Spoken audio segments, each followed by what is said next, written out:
s'intéresse ce soir au lien entre politique et religion aux États-Unis, ou comment la religion influence-t-elle la politique, notamment internationale, du président Donald Trump. Et c'est avec vous qu'on en parle. Blandine Chély-Nippon, bonsoir. Bonsoir. Et merci beaucoup d'avoir accepté notre invitation. Vous êtes professeur d'histoire contemporaine et relations internationales à l'université d'Aix-Marseille, docteur en droit.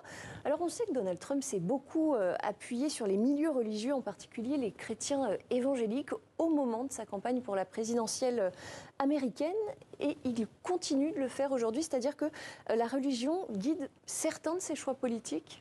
Alors, Monsieur Trump coalise depuis sa première élection, depuis sa première campagne, une alliance de chrétiens qui sont à la fois évangéliques, bien sûr, puisque 80% des évangéliques ont voté pour lui et ont continué à le faire, mais aussi de fondamentalistes, qui sont donc également des chrétiens protestants, et finalement des catholiques, notamment des catholiques blancs qui votent pour lui maintenant à plus de 60%. Donc cet ensemble qui est assez hétéroclite, pas complètement soudé, parce qu'il y a des différences confessionnelles bien sûr et culturelles aussi, continue à lui faire confiance.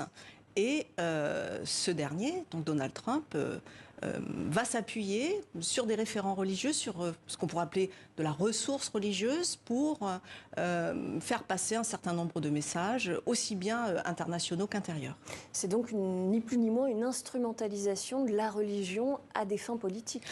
Alors oui, d'une certaine manière, c'est une instrumentalisation, mais vous savez, religion et politique font bon ménage, et dans l'histoire américaine, la religion se retrouve aussi bien à droite qu'à gauche, et par exemple a pu servir de ressource, notamment dans la lutte pour les droits civils, la fin de l'esclavage. Donc il y a des tas de manières d'utiliser, de s'engager religieusement et politiquement.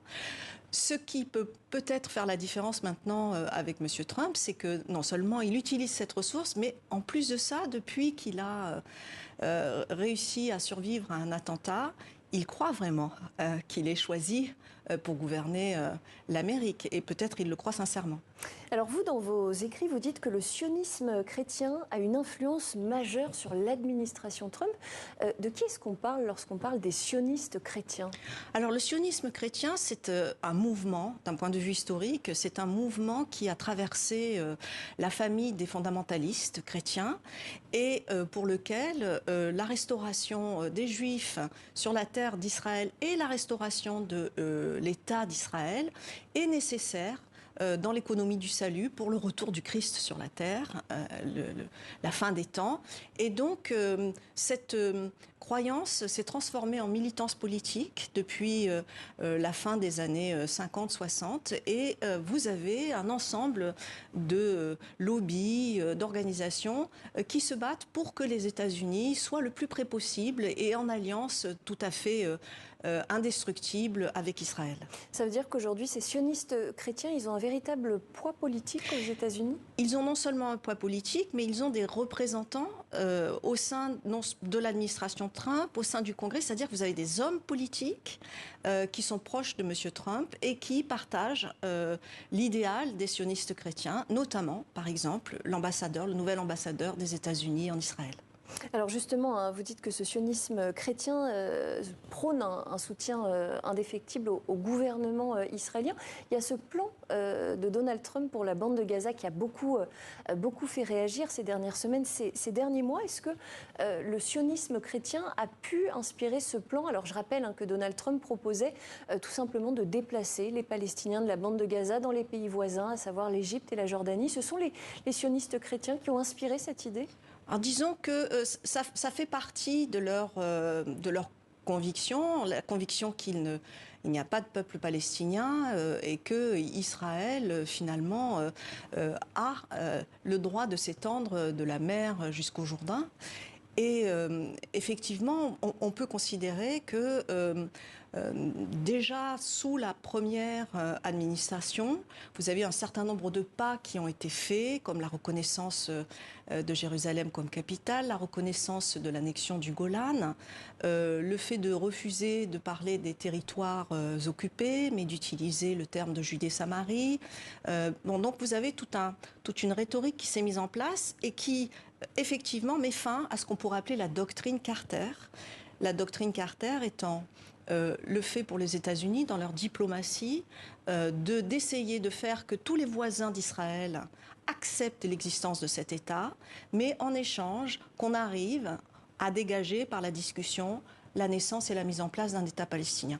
Et cette deuxième question, la naissance ou l'éventualité d'un État palestinien, a aujourd'hui disparu de la rhétorique diplomatique des États-Unis. Et on retrouve peut-être quelque part dans cette rhétorique quelque chose de l'impérialisme biblique américain.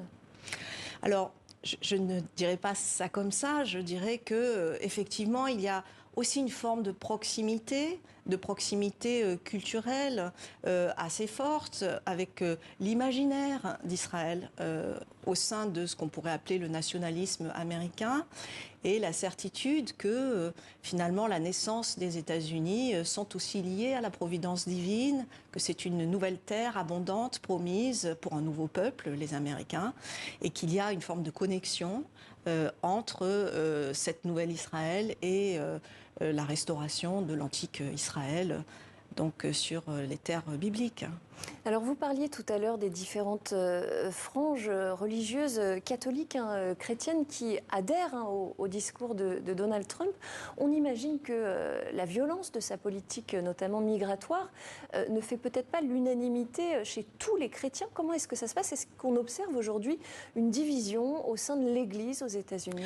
Alors chez les catholiques, on peut dire que la polarisation politique a marché, c'est-à-dire que vous avez effectivement des catholiques qui sont tout à fait convaincus que Trump est la solution pour le pays pour tout un tas de raisons. Donc on a parmi eux ce qu'on peut appeler les chrétiens, les catholiques conservateurs, des catholiques qui s'estiment intégralistes, c'est-à-dire qui ne veulent plus de la séparation entre le pouvoir politique et le pouvoir religieux, des catholiques réactionnaires, on va dire les choses comme ça.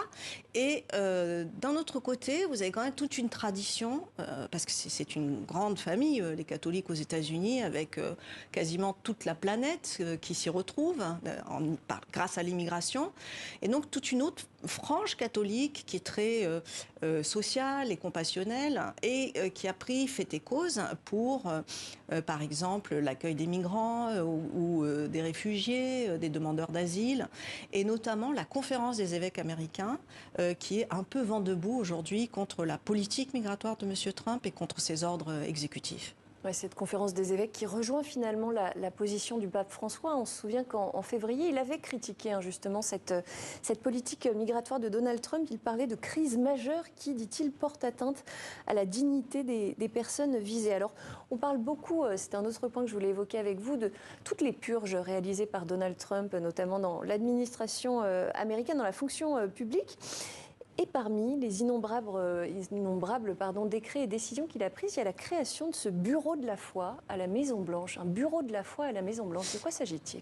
Alors, il ne faut pas s'étonner plus que ça. Ça n'est pas une nouveauté. Vous avez déjà eu ce type d'office sous Trump 1, mais vous pouvez l'avoir retrouvé sous une forme un peu plus élargie, peut-être, plus consensuelle, sous Barack Obama. Notamment, donc sous les 2 mandats de Barack Obama. Donc il y a quand même, au sein du département d'État et du gouvernement américain, toujours des connexions qui sont faites avec des formes d'office ou de bureaux dans lesquels des responsables religieux se retrouvent et ont une forme un rôle, on va dire, de conseil auprès du président. Donc non, ça n'est pas une nouveauté supplémentaire des gouvernements Trump. Alors, il y a un dernier point que je voulais évoquer avec vous, c'est le cas de J.D. Vance, le numéro 2 américain, le vice-président des États-Unis, qui, lui, s'est converti au catholicisme. C'est une conversion qui est assez récente, je crois que c'est vers 2019. 2019, oui. Voilà. Cette conversion, selon vous, elle est sincère ou elle s'inscrit dans une démarche politique?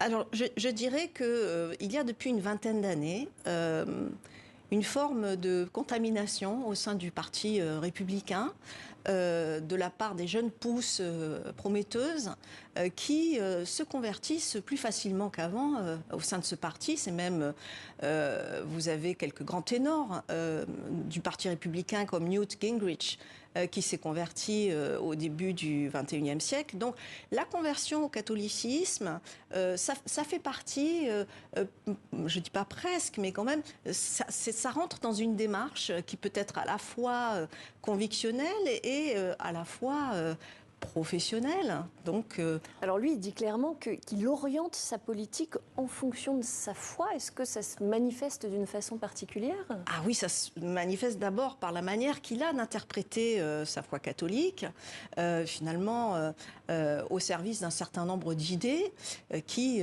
divisent les catholiques et qui ne sont certainement pas la ligne politique ni des catholiques, ni éventuellement de l'Église catholique tout entière.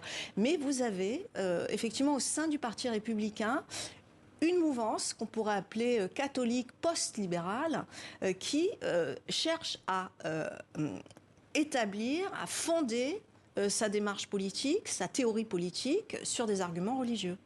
Une dernière question, Blandine Chéligny-Pont. Est-ce que les évangéliques américains cherchent à exporter leur vision du monde hors des États-Unis? Alors, c'est déjà le cas. C'est déjà le cas depuis longtemps, puisque le mouvement évangélique est global et au commencement de ce mouvement, vous avez quand même beaucoup de missionnaires américains qui sont partis en Amérique latine, en Afrique, au Proche-Orient. Donc, pour l'exportation, j'allais dire, c'est déjà fait. Mais que les thématiques, à la fois politiques et internationales, des évangéliques soient aujourd'hui plus présentes qu'avant, c'est un des effets de l'arrivée de M. Trump au pouvoir. Merci beaucoup Blandine Chéligny-Pont. Merci d'avoir répondu à nos questions. Je vous et en à bientôt sur TV5 Monde. C'est l'heure à présent.